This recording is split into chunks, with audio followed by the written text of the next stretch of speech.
अस्सलामुअलैकुम स्टूडेंट्स आज हम बात करेंगे ऑब्जेक्ट ओरिएंटेड प्रोग्रामिंग पे।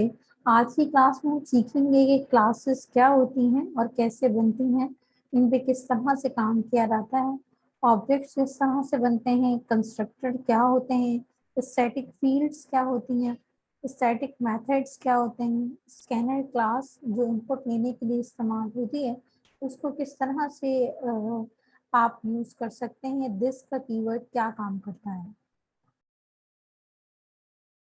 वन बाय वन करके इन तमाम टॉपिक्स पे आज बात करेंगे। कि स्टूडेंट सबसे पहले मैं बात करती हूँ इंट्रोडक्शन टू ऊट यानी ऑब्जेक्ट ओरिएंटेड प्रोग्रामिंग आपके पास क्या है। ऑब्जेक्ट ओरिएंटेड प्रोग्रामिंग एक ऐसे पैराडाइम है जिसका कॉन्सेप्ट बेस करता है ऑब्जेक्ट्स पे।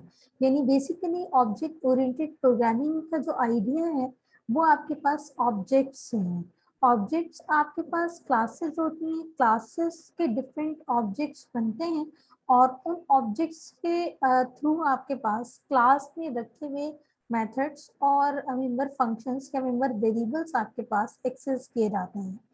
जो मेनली जो पर्पस है क्लासेस बनाने का, वो सबसे पहले आपका जो पर्पस है वो आपके कोड को मेंटेन करना और कोड की फ्लेक्सिबिलिटी को इंक्रीज करना। आपका जो कंप्लीट प्रोग्राम है वो आपके पास क्लासेस में डिवाइड होता है और उसमें आपके पास बिहेवियर या के फंक्शंस होते हैं जिनके थ्रू आप उसके अंदर डिफरेंट फंक्शंस परफॉर्म करके उन्हें एक्सेस कर सकते हैं ऑब्जेक्ट के थ्रू। स्टूडेंट्स अगर मैं बात करूं ऑब्जेक्ट ओरिएंटेड प्रोग्रामिंग और प्रोसीजर लैंग्वेज की, जो कि आपने प्रोग्रामिंग फंडामेंटल के अंदर पढ़ी सी लैंग्वेज। स्टूडेंट्स प्रोसीजर लैंग्वेज के अंदर आपके पास क्लासेस का कॉन्सेप्ट नहीं होता था। वहां पे आप सिंपली फंक्शन बनाते थे और फंक्शन के अंदर अपना कोड रख के उसे मेन में एक्सेस कर लेते थे। यहाँ पर आपके पास क्लासेस बनती हैं, क्लासेस के अंदर आपके पास प्रॉपर्टीज डिफाइन होती हैं आपके ऑब्जेक्ट की और आप उसके अंदर ही आप डिफाइन करते हैं फंक्शंस या बिहेवियर जो कि आपके पास उस ऑब्जेक्ट से रिलेटेड होते हैं। देन आप उसे कॉल करके एक्सेस करते हैं। आपके पास अगर बात करूं प्रोसीजर लैंग्वेज की, तो प्रोसीजर लैंग्वेज में आपके पास एक्सेस मॉडिफायर्स नहीं होते थे। लेकिन अगर मैं बात करूं स्टूडेंट्स ऑब्जेक्ट ओरिएंटेड प्रोग्रामिंग की, तो ऑब्जेक्ट ओरिएंटेड प्रोग्रामिंग में आपके पास एक्सेस मॉडिफायर्स होते हैं। एक्सेस मॉडिफायर्स आपके पास कौन कौन से हो सकते हैं? एक्सेस मॉडिफायर आपके पास डिफरेंट हो सकते हैं जिन पे हम नेक्स्ट क्लास में या नेक्स्ट क्लास में बात करेंगे। अभी मैं आपको बता देती हूँ एक्सेस मॉडिफायर आपके पास प्राइवेट है, पब्लिक है, प्रोटेक्टेड है, डिफॉल्ट है। एक्सेस मॉडिफायर्स में का जो जिक्र है आपने सी लैंग्वेज में नहीं सुना, लेकिन आपके पास जो ऑब्जेक्ट ओरिएंटेड प्रोग्रामिंग है वो एक्सेस मॉडिफायर पे काम करती है। एक्सेस मॉडिफायर का इस्तेमाल करने का सबसे बड़ा फायदा ये होता है कि आपका जो कोड है वो सिक्योर हो जाता है और आपका जो सी लैंग्वेज है वो इसके according to object oriented programming less secure है क्योंकि वहाँ एक्सेस मॉडिफायर्स नहीं होते। इसी तरह से स्टूडेंट्स अगर मैं बात करूं ऑब्जेक्ट ओरिएंटेड प्रोग्रामिंग की, तो आपके पास ऑब्जेक्ट ओरिएंटेड प्रोग्रामिंग में ओवरलोडिंग का कॉन्सेप्ट भी होता है। ओवरलोडिंग हम पढ़ेंगे ऑलमोस्ट नेक्स्ट क्लास में, तो हम सीखेंगे कि ओवरलोडिंग क्या होती है, लेकिन सी लैंग्वेज में आपने ओवरलोडिंग नहीं पढ़ी। इसके अलावा इसके अंदर कुछ चीजें मेंशन है। Java is an object oriented programming language. Everything in Java is associated with classes and objects along with attributes and with its attributes and methods। Definitely आपके पास जो क्लासेस होती हैं वो एसोसिएट होती हैं एट्रीब्यूट से, इंस्टेंस वेरिएबल से, behaviour से या फंक्शन से या मेथड से, इन तमाम चीज़ों से एसोसिएट्स होती हैं। क्लासेस के ऑब्जेक्ट्स बनते हैं, ऑब्जेक्ट्स बन के आपके पास जो उसके एट्रीब्यूट्स और मेथड्स हैं वो कॉल किए जाते हैं। अब आपके पास बात करते हैं क्लास की। क्लास बेसिकली स्टूडेंट्स एक ब्लूप्रिंट या फिर एक ऐसी प्रोटोटाइप है जिसमें आप डिफाइन करते हैं तमाम मेथड्स और वेरिएबल्स जो कि उस ऑब्जेक्ट से रिलेटेड होते हैं। यानी कि अगर मैं आपसे कहूँ कि मेरे पास कैट एक ऑब्जेक्ट है, तो उससे रिलेटेड अगर मैं उसके मेंबर वेरिएबल्स या इंस्टेंस वेरिएबल्स की बात करूँ, तो वो आपके पास क्या हो सकते हैं? फॉर एग्जाम्पल मैंने आपसे कहा कि आपका जो ऑब्जेक्ट है वो आपके पास है कैट। अगर मैं इसका ऑब्जेक्ट लूं तो मेरे पास जो इसके मेंबर वेरिएबल, क्या आप कह लें कि प्रॉपर्टीज आपके पास क्या हो सकती हैं? इसकी कलर, कलर, साइज, और भी आपके पास डिफरेंट इसकी प्रॉपर्टीज हो सकती हैं। और अगर मैं बात करूं इसके फंक्शन की, या फिर मैं बात करूं इसकी बिहेवियर की, तो इसकी बिहेवियर आपके पास क्या हो सकता है? वॉकिंग,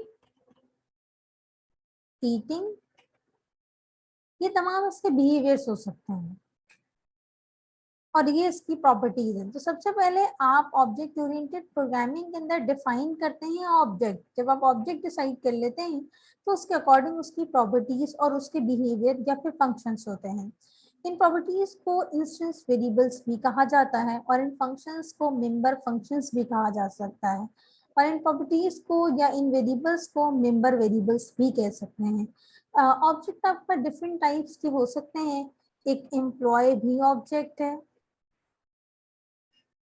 इसी तरह से एक पर्सन भी ऑब्जेक्ट है, चेयर भी ऑब्जेक्ट है। डिफरेंट ऑब्जेक्ट्स आपके पास हो सकते हैं। हर वो चीज जो ऑब्जेक्ट हो सकती है जो जिसकी प्रॉपर्टीज और उसकी बिहेवियर हो, वो आपके पास ऑब्जेक्ट होगी। आगे चल के इन पे बात करेंगे और ऑब्जेक्ट्स बनाना सीखेंगे, प्रॉपर्टीज देखेंगे किस तरह से बनती है। That are common to all specified type of object. It is the way to bind the data and its logically related functions together. It's a known primitive data type.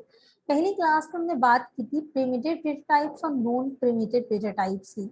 आज हम बात करते हैं known primitive data types की, जिसमें हमने ये सीखा था कि आपका जो क्लासेस होती हैं वो known primitive data types होती हैं, जिनके अंदर आपके पास डिफरेंट टाइप्स का डेटा वेरिएबल्स या फिर मेंबर फंक्शंस डिफाइन होते हैं, जिन्हें आप उससे कॉल करते हैं। That can be treated like any other built in data type की तरह आप उसको ट्रीट कर सकते हैं। जिस भी आपकी तरह की क्लास होगी उस तरह के आप चीजों को कॉल करेंगे। A class is a group of objects which have common properties. A class is like an object constructor or a blueprint for creating objects. Constructor की बात करेंगे अभी कि constructor आपके पास क्या होता है। It is a template or blueprint from which objects are created. It is a logical entity. It can't be physical.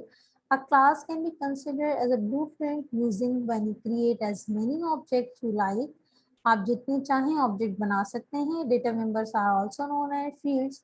अभी थोड़ी मैं देर पहले मैंने आपको बताया था कि क्लास के अंदर जो चीजें डिफाइन होती हैं वो आपके पास मेंबर्स कहलाती हैं। डेटा मेंबर्स आपके पास कहलाती हैं, जिनको आप फील्ड्स भी कह सकते हैं, इंस्टेंस वेरिएबल भी कह सकते हैं और ऑब्जेक्ट स्टेट्स भी कह सकते हैं। जब हम क्लास को डिफाइन करते हैं तो हम एग्जैक्ट डिक्लेयर करते हैं उसको, जो भी आप उस टाइप की क्लास होती है उस तरह का ही आप उसमें डेटा डिफाइन करते हैं। अगर एम्प्लॉय क्लास है तो डेफिनेटली एम्प्लॉय से रिलेटेड उसके अंदर फील्ड्स होंगी या उसके डेटा मेंबर्स होंगे। जैसे कि अगर मैं बात करूं एम्प्लॉय की, तो एम्प्लॉय के अंदर उसका नेम होगा, एज होगी, डेजिग्नेशन होगी, डिपार्टमेंट होगा, ये सारी चीजें उसकी प्रॉपर्टीज होंगी। और या कह लेना चाहिए इंस्टेंस वेरिएबल्स होंगे। और अगर मैं फंक्शन की बात करूंगी, बिहेवियर की बात करूं, तो सैलरी आपके पास उसके अंदर एक फंक्शन है। इसी तरह से आपके पास डिफरेंट फंक्शंस हो सकते हैं। Classes might contain only method or only instance variable. Most real-world classes contain both. A class is created by using the keyword class. In general, class declaration can include these components. अब बात करेंगे कि एक class को अगर declare करने जाएं तो उसको किस तरह से डिक्लेयर करते हैं। सबसे पहले हम बात करते हैं कि हम क्लासेस के अंदर, जब मैंने क्लास स्टार्ट की थी तो मैंने आपको कहा था तो ऑब्जेक्ट ओरिएंटेड प्रोग्रामिंग के अंदर हम एक्सेस मॉडिफायर्स की बात करते हैं। हम जब भी क्लास को डिफाइन करते हैं तो उसमें सबसे पहले हम मॉडिफायर लगाते हैं, और वो आपके पास कौन से हो सकते हैं? पब्लिक हो सकता है और डिफॉल्ट हो सकता है, जो कि हम नेक्स्ट क्लास में डिस्कस करेंगे कि एक्सेस मॉडिफायर्स किस तरह से काम करते हैं। इसके अलावा क्लास का कीवर्ड यूज करते हैं आप क्लास क्रिएट करने के लिए। कीवर्ड आपके पास क्या होते हैं? कीवर्ड किसी भी लैंग्वेज के वो रिजर्व वर्ड होते हैं जो लैंग्वेज अपने फंक्शंस परफॉर्म करने के लिए इस्तेमाल करती है। जब भी आप क्लास का नाम डिफाइन करेंगे तो क्लास का जो नाम होगा उसका लिखने का तरीकाकार कुछ इस तरह का होगा कि आप क्लास का कीवर्ड रखेंगे। सबसे पहले आपके पास एक्सेस मॉडिफायर होगा। फॉर एग्जांपल आपने एक्सेस मॉडिफायर रखा पब्लिक, देन क्लास का कीवर्ड होगा और उसके बाद अगर आप क्लास का नाम डिफाइन करें, फॉर एग्जांपल आपने लिखा हेलो वर्ल्ड, तो इस तरह से होगा कि आप पहले जो भी वर्ड है उसका फर्स्ट लेटर कैपिटल रखें और दूसरे वर्ड का भी फर्स्ट लेटर कैपिटल रखें। सुपर क्लासेस आपके पास होती हैं। सुपर क्लासेस में भी मजीद आगे बढ़ेंगे, जब हम इनहेरिटेंस का टॉपिक पढ़ेंगे तो उसमें डिस्कस करेंगे कि सब क्लासेस, सुपर क्लासेस या पेरेंट चाइल्ड क्लासेस क्या होती हैं। इंटरफेसेस पे बात करेंगे, जब हम पॉलीमॉर्फिज्म आगे बढ़ेंगे तो इंटरफेसेस पे बात करेंगे। क्लास की बॉडी बिल्कुल इसी तरह से होती है जैसे किसी भी फंक्शन की बॉडी होती है और उसके अंदर उससे रिलेटेड कंटेंट डिफाइन होता है और जब भी फंक्शन कॉल होता है तो वो तमाम चीज़ें कॉल हो जाती हैं। इसी तरह क्लास का जब ऑब्जेक्ट बनेगा तो उसमें रखी हुई चीज़ें कॉल हो जाएंगी। सिंटेक्स आपके पास ये है, सबसे पहले आप लिखेंगे पब्लिक का कीवर्ड जो कि एक्सेस मॉडिफायर कहलाता है। फिर आप लिखेंगे क्लास कीवर्ड, क्लास का कीवर्ड, उसके बाद आप लिखेंगे यहाँ पे क्लास का नाम। ये आपके पास इंस्टेंस वेरिएबल्स हैं जो कि क्लास में डिफाइन है और ये आपके पास तमाम मेथड्स हैं। मेथड्स के अंदर आप पैरामीटर्स डिफाइन कर सकते हैं। अगर आप पैरामीटर नहीं डिफाइन करना चाहते तो ना करें। और यहाँ पे आपके पास फंक्शन की बॉडी होगी, ये डिफरेंट फंक्शंस हैं। अब आपके पास एक क्लास यहाँ पे डिफाइन करते हैं और देखते हैं किस तरह से काम करती है। फाइल का नाम आप लिखेंगे selfmoon.java और मैं आपको करके भी दिखा देती हूँ। मैंने फाइल पे क्लिक किया, न्यू प्रोजेक्ट सेलेक्ट किया, यहाँ से मैंने जावा एप्लीकेशन सेलेक्ट की, नेक्स्ट। मैंने आपसे कहा था कि मैं selfmoon.java रखी हूँ क्लास का नाम, तो मैं यहाँ पे रखी हूँ selfmoon। ये मेरे प्रोजेक्ट का नाम है जो कि ऑलरेडी एग्जिस्ट करता है, तो मैं यहाँ पे रख लेती हूँ 1 कर लेती हूँ, ठीक है। ये मेरे प्रोजेक्ट का नाम हो गया।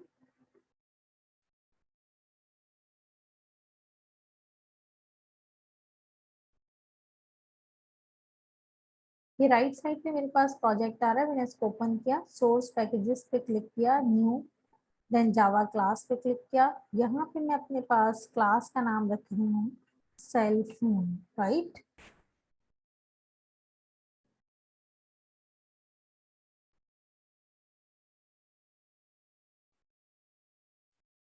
यहाँ से मैंने इसका पैकेज सिलेक्ट कर लिया,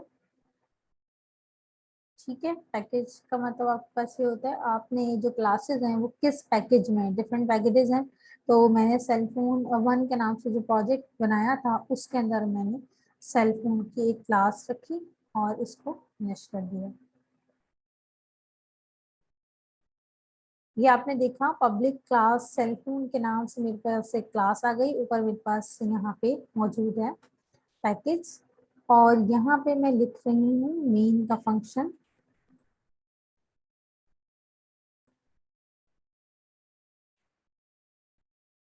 ये मेरे पास क्लास मौजूद है यहाँ पे। इसके बाद आपके पास यहाँ पे डिफरेंट वेरिएबल्स मौजूद हैं, इंस्टेंस वेरिएबल, इनको मैं डिफाइन कर लेती हूँ।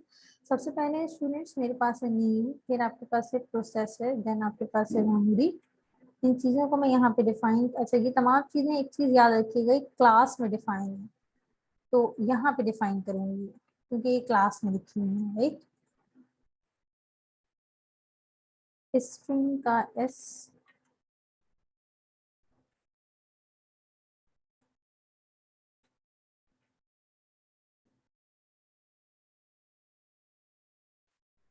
ये मेरे पास हो गए स्टूडेंट्स वेरिएबल्स।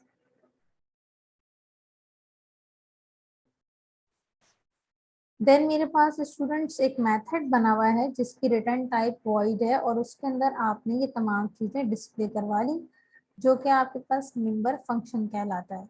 इस मेन के फंक्शन से बाहर है, तो मैंने भी इसको यहाँ पे डिफाइन कर लिया।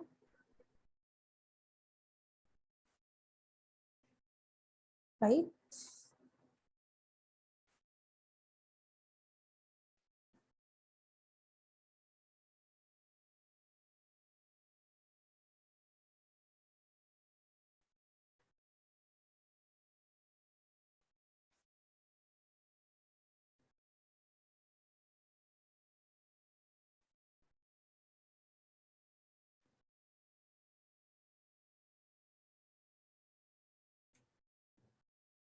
ये मेरे पास कोड मौजूद है, जहाँ पे सबसे पहले मेरे पास मेंबर वेरिएबल्स हैं, उसके बाद मेरे पास यहाँ मेंबर फंक्शन है, जिसके अंदर मैंने यहाँ पे कुछ चीजें प्रिंट करवा ली। अब स्टूडेंट्स, अगर मैं इस वक्त इसको एग्जीक्यूट करूँ तो मेरे पास कोई भी चीज प्रिंट नहीं होगी। उसकी वजह यह है कि मैंने अभी तक क्लास का ऑब्जेक्ट नहीं बनाया।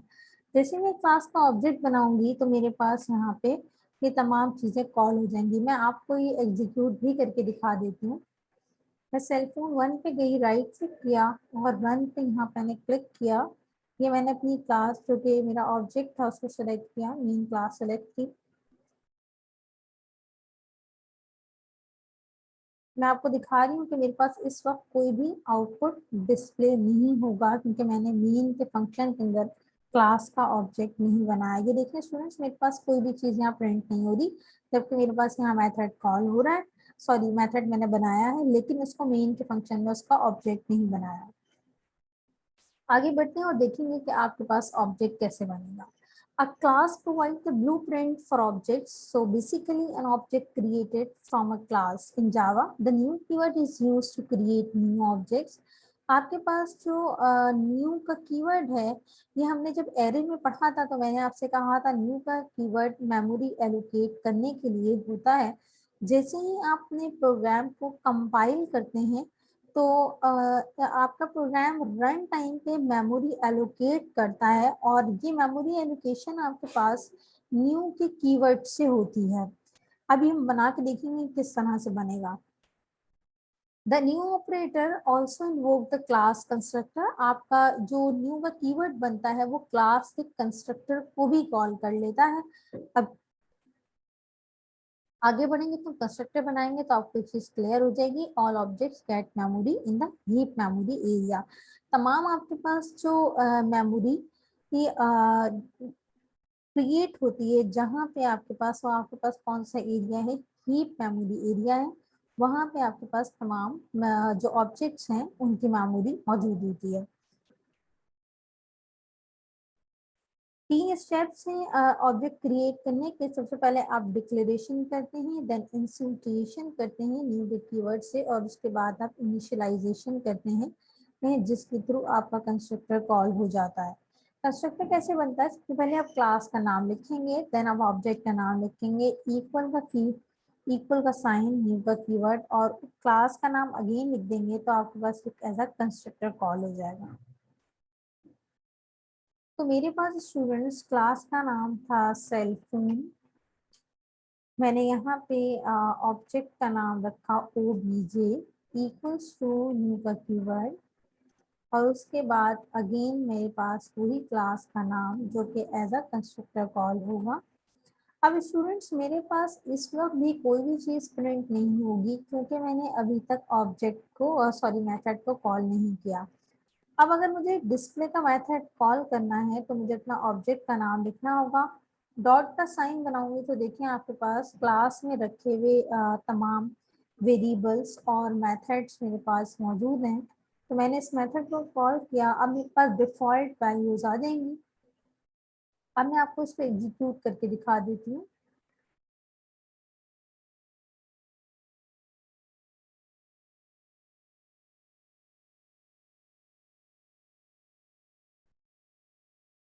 थोड़ी देर पहले स्टूडेंट्स मैंने आपको दिखाया था कि मेरे पास कोई भी चीज़ डिस्प्ले नहीं हो रही थी। अब मेरे पास आ रहा है displaying information, full information, device name null, processor null, memory null, OS null, क्योंकि मैंने यहाँ पे कोई भी वैल्यू इसको असाइन नहीं की, और इसी तरह से मैंने इन सब चीज़ों को एज अ वेरिएबल पास करके प्रिंट करवा लिया।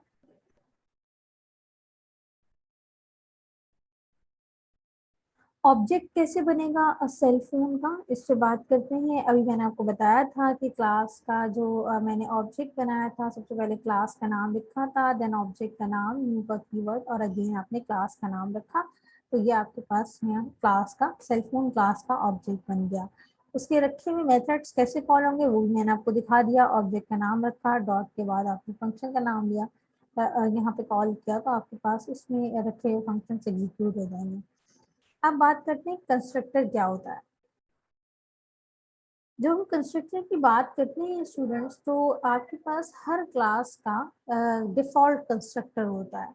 जैसे ही आप उसका ऑब्जेक्ट बनाते हैं तो ऑब्जेक्ट का जो ये पार्ट होता है वो आपके पास कंस्ट्रक्टर का पार्ट होता है। अगर मैं कंस्ट्रक्टर ऊपर ना बनाऊं और उस कंस्ट्रक्टर को मैं सेपरेट कॉल ना करूं और इसके अंदर मैं ऊपर कुछ एक कंस्ट्रक्टर बना के उसमें कुछ चीज़ें पास कर दूं, तो उसकी जो वैल्यूज हैं वो आपके पास डिफॉल्ट कॉल हो जाएंगी और प्रिंट हो जाएंगी। इस पे बात करते हैं कैसे होगा। A constructor in Java is a special method that is used to initialize objects. The constructor is called when an object of class is created. It can be used to set initial value for object attributes. आपके पास object के attributes के अंदर initial value set करने के लिए आप constructor का इस्तेमाल कर सकते हैं। जैसे आपका जावा का जो कोड है, जावा का जो कंपाइलर है वो बिल्ड करता है आपके कोड को। Compiler build a default constructor for that class. अगर आप कंस्ट्रक्टर नहीं बनाते तो आपका जावा का जो कंपाइलर है वो ऑटोमेटिकली जैसे ही आपकी क्लास का ऑब्जेक्ट कॉल होता है तो आप कंस्ट्रक्टर बन जाता है, या कह लेना चाहिए कॉल हो जाता है। Each time a new object is created, at least one constructor will be invoked. The main rule of constructor is that they should have the same name as the class name. A class can have more than one constructor. एक same class के एक से ज़्यादा constructor हो सकते हैं। Constructor आपके पास जो क्लास का नाम हो उसी तरह से कंस्ट्रक्टर कॉल होते हैं। डिफरेंट टाइप कंस्ट्रक्टर है, डिफॉल्ट है, नॉन पैरामीटराइज है और पैरामीटराइज कंस्ट्रक्टर है। एक एक करके इन सब पे बात करेंगे। डिफ़ॉल्ट कंस्ट्रक्टर आपके पास क्या होता है? डिफ़ॉल्ट कंस्ट्रक्टर वो होता है जिसे आप सेपरेट बनाते नहीं हैं, बल्कि आप जब इस मेथड को कॉल करते हैं तो आपके पास कॉल हो जाता है। ये आपके पास प्रीवियस प्रोग्राम है कंप्लीट और उसमें ये ऑब्जेक्ट बना हुआ है। अब मैं आपको नेक्स्ट इसमें बताऊंगी कि आपके पास डिफ़ॉल्ट कंस्ट्रक्टर कैसे कॉल होता है। ये एग्जांपल है आपके पास डिफ़ॉल्ट कंस्ट्रक्टर की जो आपने क्रिएट किया है। ये एक नॉर्मल आपने कंस्ट्रक्टर बनाया, कंस्ट्रक्टर का नाम आपने क्लास का जो भी नाम होता है वो आपके पास कंस्ट्रक्टर का नाम होता है। आपने उसमें कुछ वैल्यूज असाइन कर दी और ये देखें आप यहाँ पे आपने अलग से कोई चीज़ कॉल नहीं की सेपरेट, बल्कि आप जैसी ऑब्जेक्ट बनाएंगे तो ये तमाम जो वैल्यूज हैं वो उसके अंदर इनिशियलाइज हो जाएंगी और इस तरह से आपके पास प्रिंट हो जाएंगे। ये मैं आपको करके दिखा देती हूँ।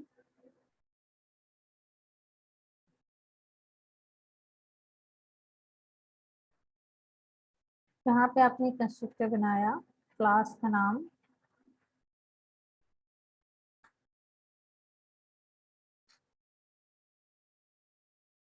और उसके बाद आप ये तमाम चीजें इसमें असाइन कर दें। पर यहाँ पे आपने नेम असाइन किया,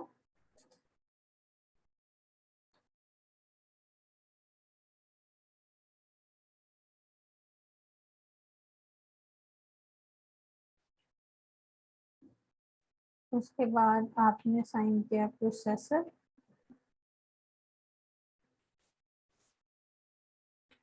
मैं यही वैल्यूज असाइन कर देती हूँ।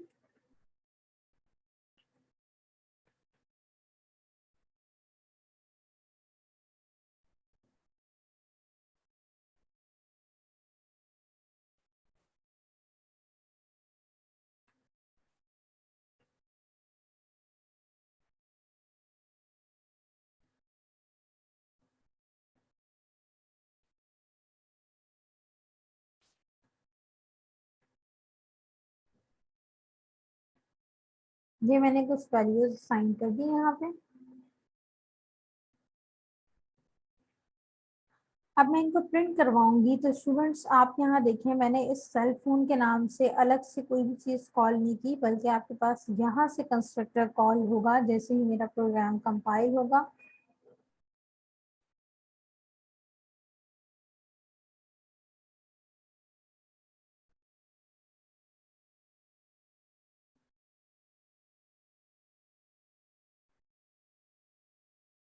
ये देखिए स्टूडेंट्स, अभी थोड़ी देर पहले यहाँ पे नल आ रहा था, अब मैंने जो वैल्यूज कंस्ट्रक्टर में असाइन की हैं वो तमाम यहाँ पर मौजूद हैं।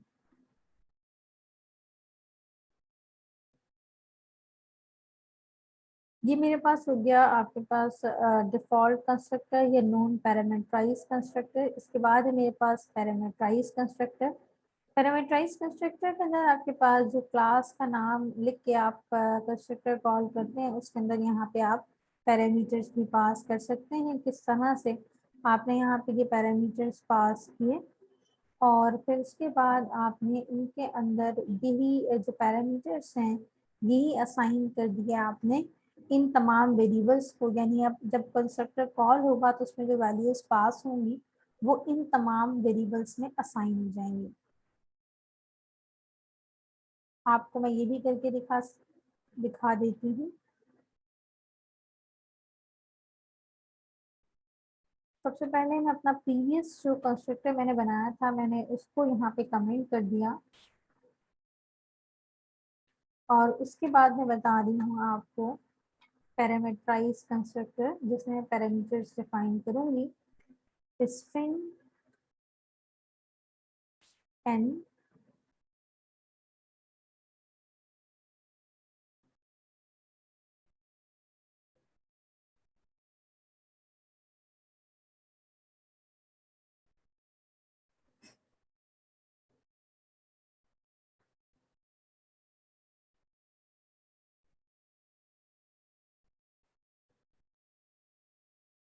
ये मैंने स्ट्रिंग टाइप के कुछ वेरिएबल्स ले लिए या पैरामीटर्स ले लिए और उनको आपने असाइन कर दिए यही वेरिएबल। अब जब मैं यहाँ पे कॉल करूंगी नीचे,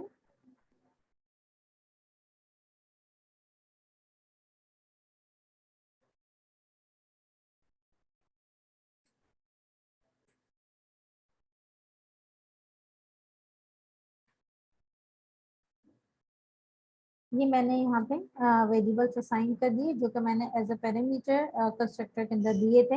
अब देखिए मेरे पास यहाँ पे एरर आ रहा है जब मैं ऑब्जेक्ट को कॉल कर रही हूँ। पढ़ते हैं क्या एरर है। Constructor cell phone can not be applied to given types required string found no arguments. अब आपके पास कह रहे हैं यहाँ पे आर्गुमेंट्स नहीं है। अगर मैं आर्गुमेंट्स पास कर दूं तो मेरे पास जो ये एरर है वो रिमूव हो जाएगा, स्ट्रिंग्स आ जाए। हम ये यहाँ पे वैल्यूज पास कर देते हैं।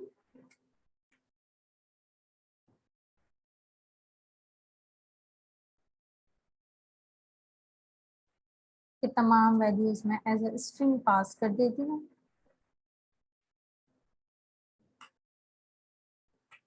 राइट, ये एक वैल्यू मैंने पास की।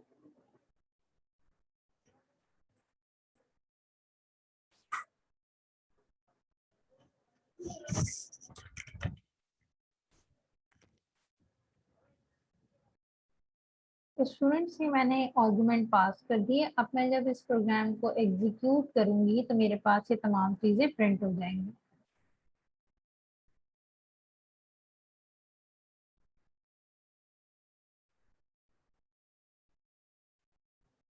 ये देखिए स्टूडेंट्स, मेरे पास ये तमाम चीजें यहाँ प्रिंट हो गई जो कि एज अ पैरामीटराइज कंस्ट्रक्टर मैंने पास की है। यही मेरे पास आउटपुट मौजूद है। इसके बाद हम बात करेंगे स्टैटिक कीवर्ड की।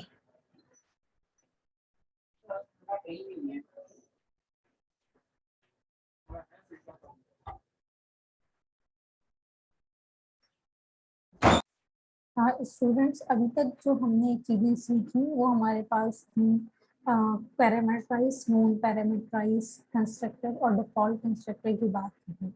नेक्स्ट ट्यूटोरियल में हम बात करेंगे स्टैटिक कीवर्ड क्या होता है और स्टैटिक कीवर्ड से रिलेटेड तमाम चीज़ों पे काम करेंगे।